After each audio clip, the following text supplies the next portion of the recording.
the letters page, not the pretend radio station. A pretend station, how pompous and derogatory for a brain to insult Times Radio. Please listen to the clip to put his words into context. Sophie is in Burgess Hill. Sophie, what made you pick up the phone? I am part of a local group of parents who organise events for Gaza. We raise money, we raise awareness, and I have invited countless parents from my children's schools to these events. They don't come, they don't show up, they don't reply to the text messages on the WhatsApp group. Well, I mean, I don't either. I don't go in for that kind of, I don't know what you'd even call it, but I mean, that doesn't mean that they are taken aback. And does the Times letters page, of all places, and I hope I'm not getting the Times letters editor into trouble, just how bonkers we've become.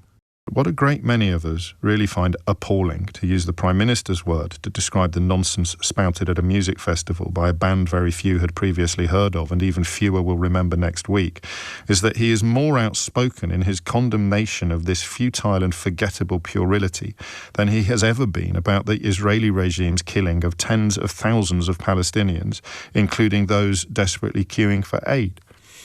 This is a letter to the Times, not the Socialist Worker, and that was by a chap called Richard Bryant in London, because it seems to reflect your feelings rather more than the editorial direction that the paper itself has taken in recent months. Today, here's I the don't letter. regularly tune into No, the letters page, not the pretend radio station. If the politicians scrambling to condemn a minor group at Glastonbury had stayed their outrage for a few minutes, they would have seen in the same news broadcast the bodies of children being brought out of the rubble in Gaza, killed by the IDF. And the mystery that we're trying to unravel today is how anybody could see these two events in the same universe, let alone on the same page.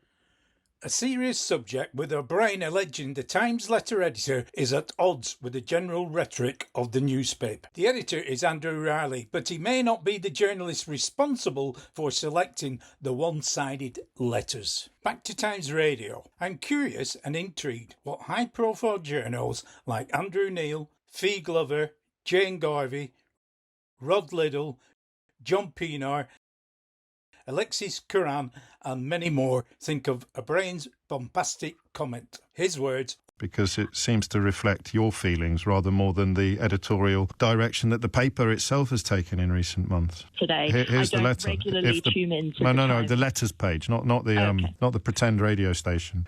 I accept everyone from the journal cabal will ignore my audio-visual video, but I felt compelled to put it out there.